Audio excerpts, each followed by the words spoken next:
Bonjour à tous, c'est Edwin, je suis très heureuse de vous retrouver aujourd'hui pour un reading vlog. Ça va être sur les héritiers d'Higashi. Je veux terminer dans cette vidéo cette saga, c'est une trilogie, il y a 3 tomes.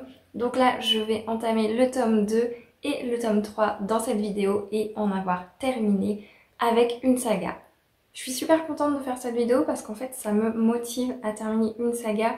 J'avais adoré le premier tome, j'en ai parlé dans une vidéo, je vous mettrai le lien en barre d'infos si ça vous intéresse. Et j'avais beaucoup aimé et c'est vrai que depuis, j'ai jamais pris le temps de terminer la saga, j'ai jamais pris le temps de lire la suite. Et donc c'est ce que je veux faire et grâce à cette vidéo, j'arrive enfin à me motiver à le faire. J'ai été chercher le tome 1 pour pouvoir vous le présenter. Il s'agit donc des héritiers d'Higashi, le tome 1 Okami Hime de Clémence Godefroy aux éditions du Chat Noir. Fut un temps, toutes les lignées de bakemono vivaient en paix, en harmonie, et les bakemonos sont tout simplement des humains porteurs d'esprits d'animaux. Malheureusement, la guerre les a décimés et aujourd'hui, c'est le clan Odai et les descendants des renards qui ont le pouvoir. On va suivre l'histoire d'Ayane qui doit aller dans le nord pour une mission. Elle doit garder une princesse exilée. J'avais adoré ce tome 1, cette fantaisie. J'avais trouvé que c'était une lecture extrêmement facile à lire, très accessible, très sincèrement, et très féministe, très féminine en tout cas, parce que tous les personnages principaux sont des femmes. On suit beaucoup de femmes dans cette histoire et j'avais adoré ça. Ajouter à ça ces humains dotés d'esprits d'animaux, il y avait des chats, des renards et j'ai adoré ça. Donc mon objectif c'est bel et bien de lire le tome 2 et le tome 3 dans cette vidéo. Je pense que ce sera assez rapide mais voilà, je veux pas trop m'avancer. Les couvertures sont absolument sublimes, regardez ces couleurs, c'est juste magnifique. J'ai pas le tome 3 sous la main, il est dans la bibliothèque mais franchement vous verrez, il est magnifique aussi.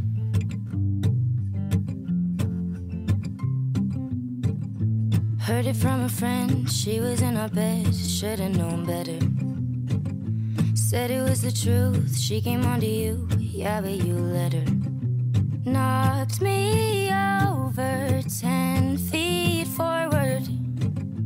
Never knew I could sleep alone good, I've never been better. You're probably out there somewhere missing me. Wish I had an ounce of sympathy. Yeah, I tell my friends that I wish you well, but the truth is, honey, that I hope it hurts like hell. Like hell. When you see me leaving here with someone else, well, the truth is, honey, that I hope it hurts like hell. Like hell. Remember when you tried putting up a fight, bet you feel stupid. Tried to make a scene, didn't change a thing, damn it, you blew it. And you're probably out there somewhere missing me. Wish I had an ounce of sympathy. Yeah, I tell my friends that I wish you well, but the truth is, honey, that I hope it hurts like hell. Like hell. When you see me leaving here with someone else, well, the truth is, honey, that I hope it hurts like hell. Like hell. Ooh, ooh, ooh. Hope it hurts like hell. Ooh, ooh, ooh. Hope it hurts like hell. I hate to hate someone, but you make it so easy. Make it so damn easy. Hate to say I won, but you're the one who needs me, and I'm the one who's leaving. Yeah, I tell my friends that I wish you well, but the truth is, honey, that I hope it hurts like hell. Like hell. When you see me leaving here with someone else, well, the truth is, honey, that I hope it hurts like hell. Like hell. Since you're already all here, since you're all here, why don't you tell me how it feels? Tell me how it feels to be judging like a mother. Are you feeling high and mighty? Yeah. Don't touch me, no, don't touch me. You trying to save me, but I got me. Yeah, I don't need no intervention. Oh.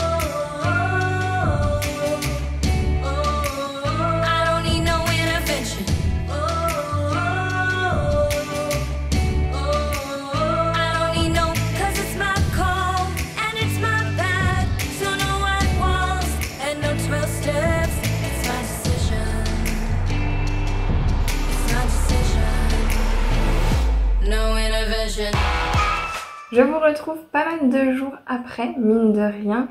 Je n'ai pas lu énormément, en tout cas j'ai pas fini le tome 2 des Héritiers d'Higashi, j'en suis quasiment à la fin, vous voyez. Avant de vous en parler, je vais le terminer complètement parce que c'est vraiment des livres très courts, hein. J'ai moins de 200 pages. 187 pages, donc voilà, comme c'est extrêmement court, je vais le terminer et je vais vous en reparler je pense dans la journée. Par contre ce week-end j'ai été au festival Cidre et Dragon, j'ai acheté des livres, du thé et des illustrations, donc je vais vous montrer tout ça. En parlant de thé, en plus de la personne que j'ai acheté, c'est-à-dire que j'ai été pour la première fois l'année dernière au festival Cidre et Dragon et j'ai acheté ces thés à la dame, j'ai acheté 2 thés et je les ai adorés. Sauf que, pas de chance, on n'avait pas pensé ni l'une ni l'autre à prendre la carte pour que je puisse la retrouver. Donc ça fait 1 an, très clairement, que le thé que je lui avais acheté, j'ai évité de trop le prendre, de trop l'utiliser pour ne pas finir mon stock. Parce que je ne voulais surtout pas voilà, me retrouver sans ce thé que j'aime trop. Là par exemple, celui que j'ai, c'est vanille, caramel, fraise, framboise, cerise et... Franchement, si seulement on pouvait vous partager l'odeur à travers les écrans, cette odeur, elle est juste divinement bonne. Et d'ailleurs, tous les thés de cette personne sont très très bons. Vraiment, limite j'avais envie de tout acheter, j'ai pas pu. Mais j'en ai testé 2 l'année dernière, j'ai racheté les 2 que j'avais pris l'année dernière et j'en ai testé 3 autres. Je vous montre ça tout de suite. À commencer par cette petite boîte qu'elle proposait, j'en ai déjà pris une l'année dernière qui était très soft, très... J'ai perdu mon mot, mais très simple dans le sens où il n'y avait qu'une seule couleur et c'était un marron. Elle était super jolie. Et puis j'ai trouvé celle-là qui est bien dans mon style aussi, donc très très jolie. Et dedans, je vais essayer de l'ouvrir sans en foutre partout parce que à chaque fois quand je l'ouvre, j'en mets partout. Et dedans donc, c'est celui à la fleur de cerisier. Je sais pas si vous verrez bien, mais franchement c'est trop dommage, vous n'avez pas l'odeur, mais... Le peu qu'on ouvre, ça sent très très bon et ils sont tous comme ça, les thés de cette personne. Je vous mettrai ses références en barre d'infos si ça vous intéresse. Elle n'a pas de site, il me semble, donc n'hésitez pas à la contacter sur Facebook ou oui, sur sa page Facebook. Comme ça, vous pourrez peut-être lui passer des commandes. Il me semble qu'elle fait quand même des commandes pour les personnes qui le souhaitent. En tout cas, moi, elle m'a dit de ne pas hésiter à la contacter sur Facebook si je souhaitais une autre commande. Et effectivement, ça va être le cas parce que maintenant que j'ai ses coordonnées, je vais pouvoir prendre plein de thé à elle et surtout les boire sans avoir à me dire non, il faut que j'attende l'année prochaine le festival pour pouvoir lui en acheter. Donc celui-ci, je vous disais, c'était le fleur de cerisier. Je lui ai pris aussi Ariana que j'avais déjà testé, donc c'est celui que je suis en train de boire l'année dernière. Celui-ci c'est vanille, caramel, fraise, framboise et cerise. Oh, c'est pareil, mais qu'est-ce qu'il sent bon. Ah là là là là. Celui que j'avais également l'année dernière, que j'avais pris en pot, c'était celui-ci Alice aux 4 fruits rouges. Donc pareil, moi j'adore tout ce qui est thé aux fruits rouges. Et celui-ci, il est juste génial ici. Petite nouveauté pour cette année, je vais tester le Aphrodite Bio. Donc c'est à la rose, menthe poivrée et poivre rose. Et enfin le Ishtar, c'est à l'ananas, à la papaye et au raisin. Et c'est pareil, les odeurs, franchement, ça sent trop trop bon. Pour ce qui est des illustrations, j'ai craqué pour 3 illustrations, j'ai pas voulu craquer pour plus. En fait, l'été, c'est le dernier stand. Je suis arrivée en me disant je ne repars pas sans avoir trouvé le stand pour les thés. Je repars avec mes thés. Et du coup, j'osais pas trop acheter avant parce que je me disais que vraiment, il fallait que je trouve les thés et que j'allais sûrement craquer, ce qui est arrivé puisque j'en ai pris 5 là-bas. Mais du coup, pour les illustrations, j'ai décidé d'en prendre que 3. Je crois que les 3, c'était à 10 €. C'est pas des grandes tailles. J'ai pas voulu prendre de grandes tailles. Désolée pour le bruit parasite. J'ai pas voulu prendre de grandes tailles tout simplement parce que c'est pas trop dans mon style. Et voilà, je comptais décorer ma bibliothèque avec. Donc soit je vais acheter des cadres, soit juste peut-être les plastifier, je sais pas encore. Mais en tout cas pour la bibliothèque, celui-ci, mais qu'est-ce qu'il est sublime. C'est magnifique, vraiment. Et c'est donc Kelpie. Ouais, c'est ça. Donc pareil, je vous mettrai les coordonnées si vous ne pouvez pas voir correctement. Je vous mettrai les coordonnées dans la barre d'infos si vous êtes intéressés parce que c'est juste sublime. Donc là c'est Kelpie, K-E-L-P-I-E. Et pareil pour le thé, c'est Arte, A-R... apostrophe T-H-E, il me semble. Vous pouvez la retrouver du coup sur Facebook. Donc première illustration sublime comme vous avez pu le voir. La seconde, waouh, elle est trop belle aussi. Donc moi je suis vraiment dans un style noir. Alors elle propose pas du tout que des choses avec ce style là, je vous rassure. Il y a des styles beaucoup plus fantasy, beaucoup plus blancs, hein, plus clairs. Moi vraiment c'est un style que j'adore, le noir. Comme ça c'est sublime. J'adore les corbeaux, donc voilà. Un corbeau. Et celui-ci, waouh, c'est magnifique, hein. Donc il me semble que vous pouviez aussi les acheter dans un autre format, ou alors c'est ceci que dans un format comme ça. Mais en tout cas voilà, il y a différents types de formats, vous avez différentes illustrations. Moi c'est très sombre, mais vous n'êtes pas du tout obligé d'avoir des choix d'illustrations sombres si c'est pas ce qui vous intéresse. Donc voilà, prochainement ces 3 illustrations finiront dans les bibliothèques, soit en cadre pour aller en haut, je sais pas trop encore, mais voilà. Évidemment, vous commencez à me connaître, j'ai évidemment craqué pour des livres aussi. Et je vais faire dans l'ordre d'achat parce que en fait c'est dans l'ordre où j'ai croisé les personnes. Et le premier c'est un tome 1, il me semble que ça va être une trilogie, les 2 autres tomes ne sont pas encore sortis. Si je me souviens bien, l'autrice m'a dit que le tome 2 c'était pour 2024 et dans l'idéal le tome 3 pour 2025. C'est donc un auto-édité, c'est les hurlements d'automne, tome 1, Ceux qui marchent dans la brume, de Laura Motin-Grave. Et franchement, cette couverture, elle est sublime, c'est pas un tout petit livre. Très franchement, là, on est sur une petite écriture, donc je sais pas si vous verrez, mais voilà, c'est écrit très petit. Et pourtant, on a quand même, je pense, 400-500 pages. Un peu plus de 400 pages, donc voilà. Pour vous dire que là, vous mettez 20... Il y a eu un boom, je ne sais pas ce que c'est. Oui, il y a beaucoup de vent dehors, donc si vous voyez des arbres qui bougent, c'est normal. Donc oui, ce que je disais, c'est que vous mettez 20 €, mais ces 20 €, bah, clairement, ça les vaut, parce que c'est écrit tout petit. Alors oui, c'est un peu espacé, les interlignes sont assez grands, mine de rien, par rapport à d'autres livres. Mais franchement, je trouve que ça apporte une... Ça rend agréable la lecture finalement, puisque les écritures sont petites. Donc franchement, j'ai trop hâte. Ça parle de loup-garou. J'ai déjà oublié, mais très franchement, j'ai trop hâte. On est plutôt sur un fantastique avec celui-ci. Le second que j'ai trouvé, celui-ci c'est la couverture d'un premier abord qui m'a attirée. Parce que ça ressemble, si je ne me trompe pas, à Hush Hush.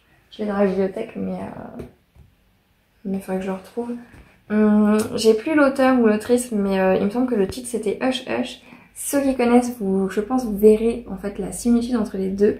Et donc c'est Le Déchu, donc pareil un tome 1, il n'y a pas encore la suite de sortie. Le tome 1 Renaissance de Ronan Guédard, qui, si j'ai bien compris, a créé sa maison d'édition Osméosis. Et donc très franchement, là c'est pareil. Donc de prime abord, la couverture m'a attirée.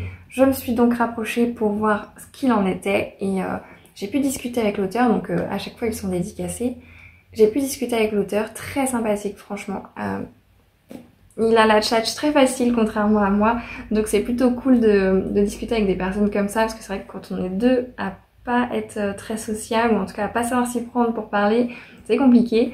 Mais là très franchement, j'ai bien aimé discuter avec lui.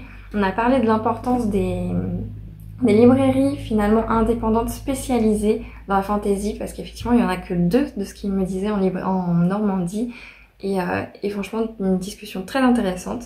Donc c'est pareil, j'ai très envie de découvrir ce livre. Si je peux, je vous mettrai les résumés comme ça quelque part, si ma tête ne prend pas toute la place. J'essaierai de vous mettre les résumés qui seront beaucoup mieux expliqués si je les reprends du dos que si c'est moi qui essaye de vous retranscrire ce que j'ai compris. Ensuite, et bien comme l'année dernière, j'ai craqué aux éditions Le Héron d'Argent, mais cette fois j'ai pris qu'un seul graphique. J'ai craqué pour un seul graphique et les autres c'est des romans. Il y avait les 3 auteurs justement, et je trouve ça tellement important de pouvoir soutenir les auteurs et d'être là avec eux, de discuter avec eux. Donc le premier c'est Les Dragons de Venise, le tome 1 si je ne me trompe pas. Alors je sais plus si c'est un tome 1 ou si c'est un one shot, mais c'est de Kevin Monfils aux éditions du Héron d'Argent. Donc je sais pas si vous voyez bien la couverture, mais c'est pareil, c'est sublime. Et bah forcément il y aura des dragons, et moi ce qui m'a beaucoup plu c'est qu'il y a des licornes. C'est pas si souvent que je lis des livres avec des licornes, donc déjà il m'a parlé du speech, ça m'a bien plu, mais en plus il y a des licornes, donc why not. J'ai pris une photo d'ailleurs avec l'auteur qui m'a demandé s'il voulait bien, si je voulais bien prendre une photo avec lui. Et donc potentiellement sur ses réseaux sociaux, dans quelques temps, il y aura une photo de ma tête avec cet auteur, qui est très gentil également. En même temps, je vois pas dans quel monde les auteurs seraient pas gentils avec leurs lecteurs, mais bon, on sait jamais. Ensuite, j'ai craqué pour Moi, magicien, serial killer et amoureux de Julie Stilt. C'est toujours aux éditions du Héros d'Argent. De toute façon, tout ce que je vais vous présenter maintenant, c'est du Héros d'Argent. Donc là, on est sur une histoire pas pour les personnes sensibles et pas pour les trop jeunes, si je me souviens bien.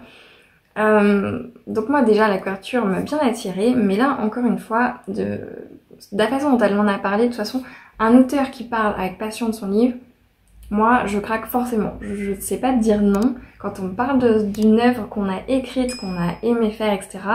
Si potentiellement en plus je suis pas un lecteur hyper difficile qui est ancré dans un seul domaine, un seul genre ou sous-genre, vraiment je suis assez bon public, on va dire, pour les lectures, donc c'est plutôt cool. Et donc là, quand elle m'a dit qu'effectivement, c'était pas... Alors je sais plus comment elle m'a dit ça, mais c'est pas pour les trop jeunes. Donc moi, tout de suite, j'ai eu un peu peur. Est-ce que c'est le côté sanglant qui pose problème? Est-ce que c'est du coup le côté visuel? Dans ce cas-là, moi, ça me pose aucun problème parce que... je crois que je vous l'avais déjà dit dans une vidéo, mais mon cerveau, en fait, me censure tout simplement les scènes trop difficiles. Donc ça, j'ai pas de souci. Par contre, si c'est du côté psychologique... Alors là, c'est un peu plus compliqué de censurer, je peux pas trop. Donc non, elle m'a rassurée, c'est plutôt le visuel, les scènes un peu sexuelles, etc. Donc sachez-le, si vous êtes un peu sensible, c'est peut-être un peu trop trash pour vous, donc à savoir. Le dernier roman, c'est de Geoffrey Legrand, Osukatei, le tome 1, pardon, de l'âme de l'arbre mère, je vais y arriver. Et donc le tome 1, c'est Le Seigneur de la Branche. Regardez cette beauté, franchement, il est sublime.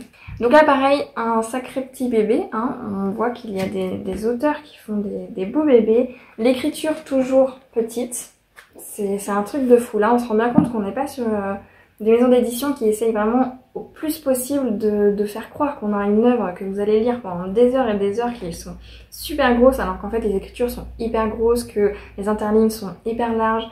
Et pareil pour tout ce qui est... les paragraphes, etc. Enfin, tout est fait de façon à ce qu'on vous fasse croire que vous avez un gros livre. En fait, non. Là, on voit bien que c'est écrit petit. Les interlignes sont pas si énormes que ça. C'est tout bien. Et en plus, vous avez des... Je sais pas si vous avez fait gaffe. Des petites illustrations à l'intérieur de l'œuvre. C'est juste génial. La couverture, encore une fois, est sublime. Donc, il y avait les 3 tomes. J'ai pas craqué pour les 3, tout simplement parce que j'avais envie de laisser sa chance. Leur chance à le plus d'auteurs possible. Je suis au festival, je suis là, je suis présente, donc effectivement je préfère prendre un livre par-ci par-là et je préfère racheter en fait de mon côté après pour si ça me plaît tout simplement. Donc celui-ci c'est une trilogie, vous avez déjà les 3 tomes il me semble de sortie, si je me souviens bien, au moins les 2 tomes, peut-être pas le 3e mais au moins les 2 premiers tomes si je me souviens bien.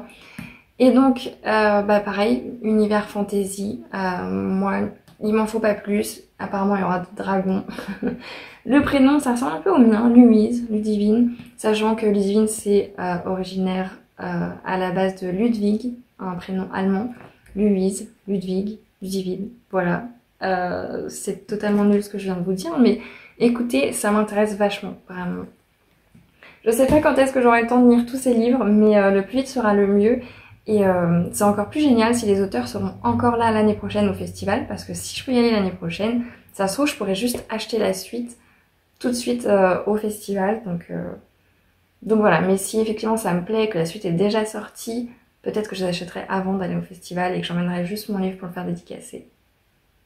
Je parle énormément, cette vidéo sera encore très longue, je m'en excuse. Le dernier livre que j'ai à vous présenter, donc là, c'est les beaux livres que je vous ai déjà présentés. J'en ai 2 autres dans ma collection, donc à chaque fois au festival, j'en achète un. Donc La Nymphe, le jeune homme et le temps de Séverine Pinault et Vanessa Calico. J'ai du mal à parler aujourd'hui, c'est tout à fait normal, vous inquiétez pas. On m'avait dit, quand j'ai acheté le livre, que... c'est l'illustratrice, c'est pas l'autrice. L'illustratrice était en dédicace un peu plus loin sur un autre stand. Et donc j'achète et je me dis ah bah cool, je vais aller le faire dédicacer, c'est génial. Bah en fait je me suis arrêtée pour acheter les autres livres puisque c'est le tout premier que j'ai acheté du stand. Et j'ai oublié en fait. Et je suis même pas repassée, je l'ai même pas visuellement vu le stand parce que au moins si je l'avais vu peut-être que j'aurais tilté, mais même pas. Et donc du coup je me suis retrouvée un peu bête à... Bah voilà, j'aurais bien aimé voir l'illustratrice. En plus on m'avait vendu que pour ses dédicaces elle faisait de magnifiques illustrations, de magnifiques dessins pour les dédicaces. Donc je suis trop dégoûtée, très honnêtement. Je suis dégoûtée de moi-même d'avoir oublié qu'elle était en dédicace un peu plus loin et de pas être retombée sur son stand. Voilà, mais en même temps il y avait beaucoup de monde donc effectivement c'est difficile de tout voir, etc. Mais voilà, je suis un peu triste, donc c'est le seul livre que je ramène qui n'est pas dédicacé, mais bah tant pis, tout simplement.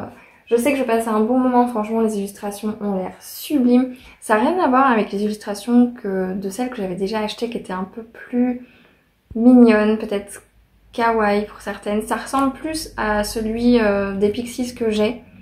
Ça se trouve c'est la même illustratrice, je sais pas. Je sais pas regarder. Mais ça c'est un peu plus dans ce style-là, mais pour le coup avec des personnages adultes. Est-ce que je vais tomber sur une belle illustration? Voilà, c'est un peu plus ce style-là. Donc dans le style de la couverture, hein. Vraiment c'est magnifique. J'adore et c'est de beaux objets livres de qualité avec de belles impressions.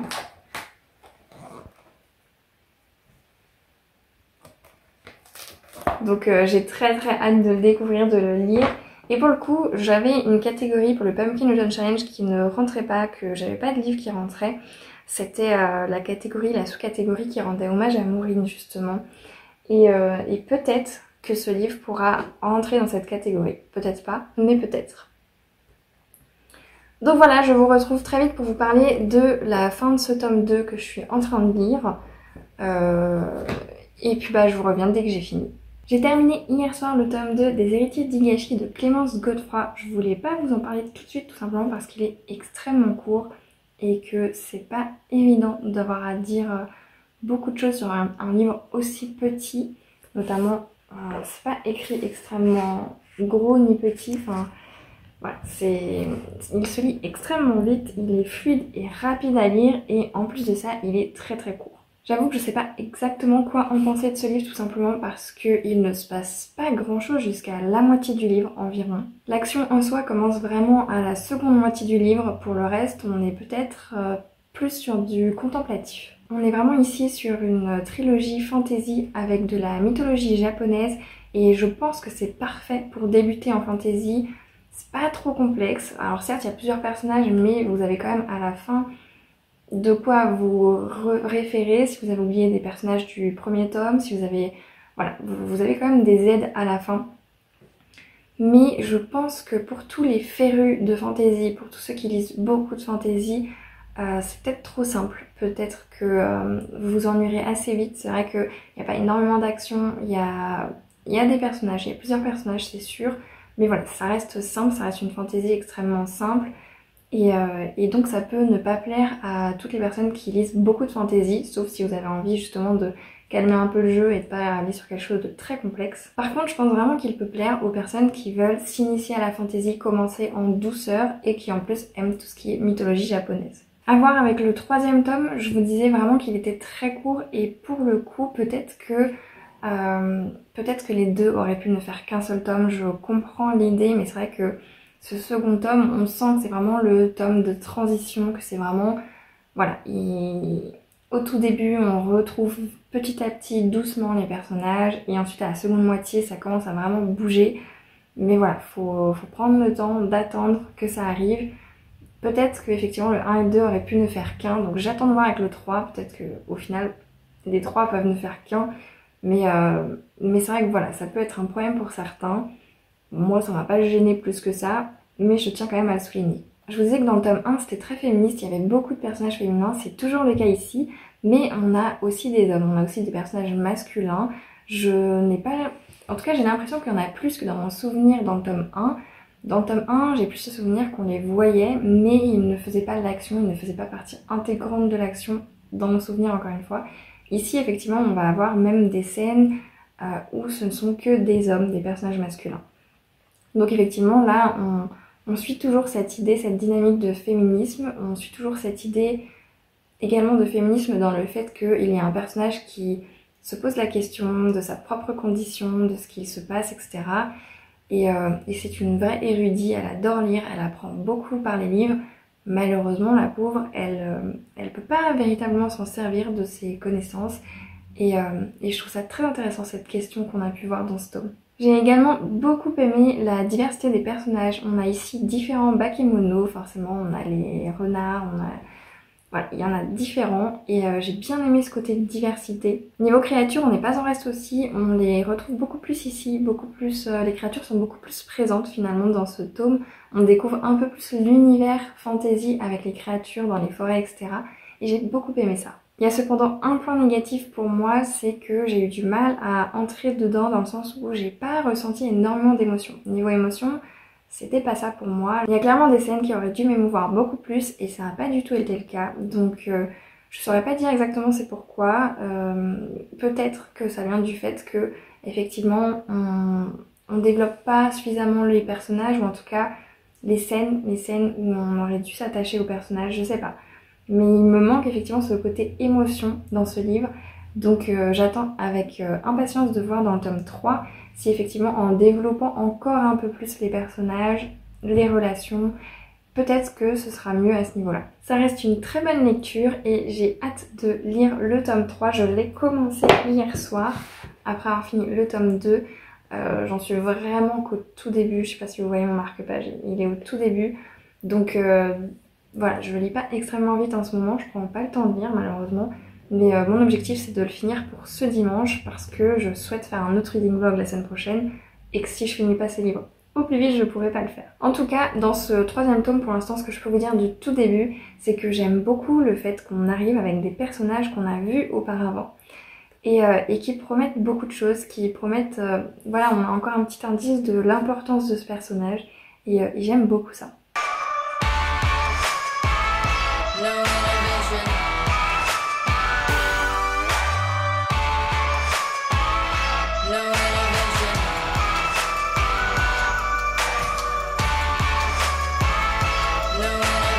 J'ai enfin terminé une saga présente dans ma pile à lire en terminant ce troisième tome des Héritiers d'Higashi, Inari-sama de Clémence Godefroy aux éditions du Chat Noir. Alors je sais plus si je suis venue vous parler un petit peu du tome 3, il me semble que j'étais venue pour vous dire qu'au début c'était très prometteur, c'était... on retrouvait un personnage qu'on avait rapidement vu dans les tomes précédents et que voilà ça nous posait question etc. et c'était super intéressant. C'est toujours le cas pour la suite. J'ai encore aimé cette lecture, j'ai beaucoup aimé le fait que ce soit fluide, c'est une lecture très rapide. Alors encore une fois, moi je l'ai pas lu rapidement dans le sens où j'ai pas pris le temps de lire tout simplement, j'ai fait d'autres choses et j'ai pas lu. Mais clairement, si on se met bien dans la lecture, en 2 jours ça peut être fait, ça dépend encore une fois du temps que vous prenez à lire par jour. Par contre, pour la même chose que je m'étais fait la réflexion pour le tome 2, dans le tome 2, j'avais l'impression qu'il me manquait des émotions par rapport aux personnages, aux actions. Et dans ce tome 3, j'ai pas ressenti non plus forcément d'émotion, mais je le ressens plus comme une sorte de barrière entre l'histoire, les personnages et moi. Et en soi, c'est pas dérangeant, j'ai adoré ma lecture. Mais voilà, c'est vrai que ça fait bizarre et je pense que c'est vraiment le fait que on passe vite en fait. Encore une fois, c'est une lecture fluide et rapide et je pense que c'est voulu de la part de la maison d'édition, c'est voulu de la part de l'autrice. Donc voilà, on peut pas avoir l'un sans l'autre. En tout cas, ici, j'ai adoré cette lecture pour ça. Le fait que ce soit rapide et fluide, mais attention, effectivement, on a ce décalage entre le lecteur et les personnages, les émotions et les actions. À côté de ça, ici, j'ai quand même adoré le fait que on retrouve les personnages, on les voit avancer et niveau action également, on avance bien dans l'œuvre, dans le livre, ici. Donc ça, c'est vraiment cool. Pour tout ce qui est positif, du coup, ici, on est vraiment sur la même chose que le deuxième tome. Donc vraiment, c'est très très sympa. Je vous conseille cette lecture si vous aimez tout ce qui est fantasy, très très simple. Hein. Pour le coup, ici, on n'est vraiment pas sur une fantasy extrêmement compliquée. Mais si vous voulez débuter la fantasy, ça peut être une bonne idée. Si vous aimez la fantasy et que vous voulez pas aller sur quelque chose de trop pointu, trop complexe, c'est très bien aussi. Et si vous aimez tout ce qui est japonais, mythologie japonaise, vraiment foncez sur cette trilogie. Donc voilà, je suis très contente d'avoir terminé cette trilogie grâce à cette vidéo. J'espère découvrir encore d'autres œuvres de cette autrice. Je sais pas si elle en a sorti d'autres. J'ai déjà lu du coup cette trilogie et Eros Automaton, que j'avais adoré. Eros Automaton, c'était gros coup de cœur. Je vous reprends pas mal d'heures plus tard du coup pour terminer de vous parler des héritiers d'Higashi. Nous avons été coupés. Du coup, ce que je vous disais, c'est que c'est une très très bonne trilogie. Je pense que ça peut plaire à tout le monde, mais attention quand même à votre propre profil, tout simplement. Si vous aimez pas trop ce qui est trop simple, si vous aimez pas les univers trop simples, même si c'est de la fantasy, peut-être que c'est pas fait pour vous. Au contraire, si vous avez envie de tester quelque chose de plus simple, de plus léger en quelque sorte, là je pense que cette trilogie peut être faite pour vous. À côté de ça, pour ce tome précisément, je ne vous ai pas parlé du fait que, je vous en ai parlé dans les autres tomes, qu'on a ce côté féministe qui me plaît énormément. On a encore une fois ces femmes qui, voilà, certaines sont arrêtées dans leur démarche parce qu'elles sont des femmes, et on a vraiment tout ce cheminement, toute cette façon de faire pour être mieux, et leur élèvement en quelque sorte. Leur évolution est très très belle à voir. J'ai adoré ce côté féministe dans cette œuvre. J'ai également beaucoup aimé l'évolution de tous les personnages, que ce soit féminin ou masculin. J'ai bien aimé ce que l'autrice en a fait, ce que l'autrice a fait de l'intrigue, mais également effectivement des personnages où elle les emmène vraiment. J'aime bien où elle les emmène, et rien que pour ça j'aime beaucoup la fin. C'est pas la fin que j'attendais, mais c'est quand même, je trouve, une belle fin, et ça c'est top. J'ai donc terminé une saga qui était présente dans ma pile à lire. Je suis trop contente, ça fait une saga en moins dans ma palle. Ça fait 2 livres en moins assez rapidement, mine de rien, dans ma palle. Donc j'en suis très très contente. Encore une fois, je vous les conseille et je vous retrouve très très très rapidement dans un reading vlog, puisque je ne vais pas tarder aujourd'hui ou demain à commencer un autre reading vlog. En attendant vos retours sur cette vidéo, à savoir si vous avez aimé la vidéo tout simplement, si vous avez déjà lu cette trilogie, si vous l'avez aimée ou non, si vous avez peut-être eu envie de la lire grâce à cette vidéo. Dites-moi tout ça en commentaire, ça me fera trop plaisir de vous lire et évidemment de vous répondre. Je vous remercie encore une fois du fond du cœur d'avoir regardé cette vidéo jusqu'au bout. Je vous remercie également, je vais le faire dans la prochaine vidéo également, mais tant que je suis là et que j'y pense, je vous remercie sincèrement. On est 900 sur la chaîne depuis ce matin, et donc sincèrement merci du fond du cœur. Je pensais pas que on aurait autant de monde sur cette chaîne un jour. Voilà, je sais pas trop ce qui se passe en ce moment, mais en tout cas je vous remercie du fond du cœur pour ça, ça me fait énormément plaisir. Sur ce, je vous souhaite à toutes et à tous de très belles lectures et je vous dis à la prochaine. Chance to be